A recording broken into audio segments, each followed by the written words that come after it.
বাংলাদেশের নতুন প্রধানমন্ত্রী তারেক রহমান গতকাল মঙ্গলবার জাতীয় সংসদের দক্ষিণ প্লাজায়। ছবি রয়টার্স। বাংলাদেশের রাজনীতিতে এক নতুন অধ্যায় শুরু হল।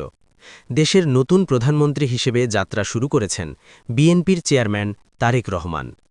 এর মাধ্যমে প্রয়াত রাষ্ট্রপতি জিয়াউর রহমানের পরিবারের তৃতীয় প্রজন্মের হাতে রাষ্ট্রক্ষমতা ন্যস্ত করল জাতি, যা বাংলাদেশে আগে ঘটেনি।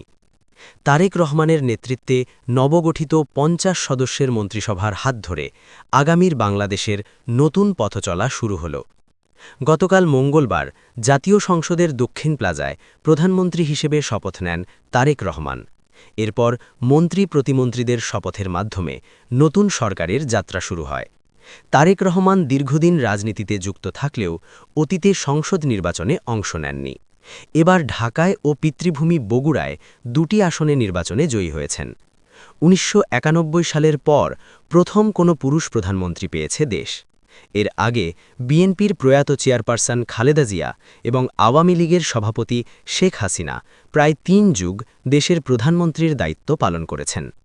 ২০২৪ সালের ৫ই অগাস্ট ছাত্র জনতার অভ্যুত্থানে আওয়ামী লীগ সরকারের পতন ঘটে। শেখ হাসিনা পালিয়ে যান ভারতে।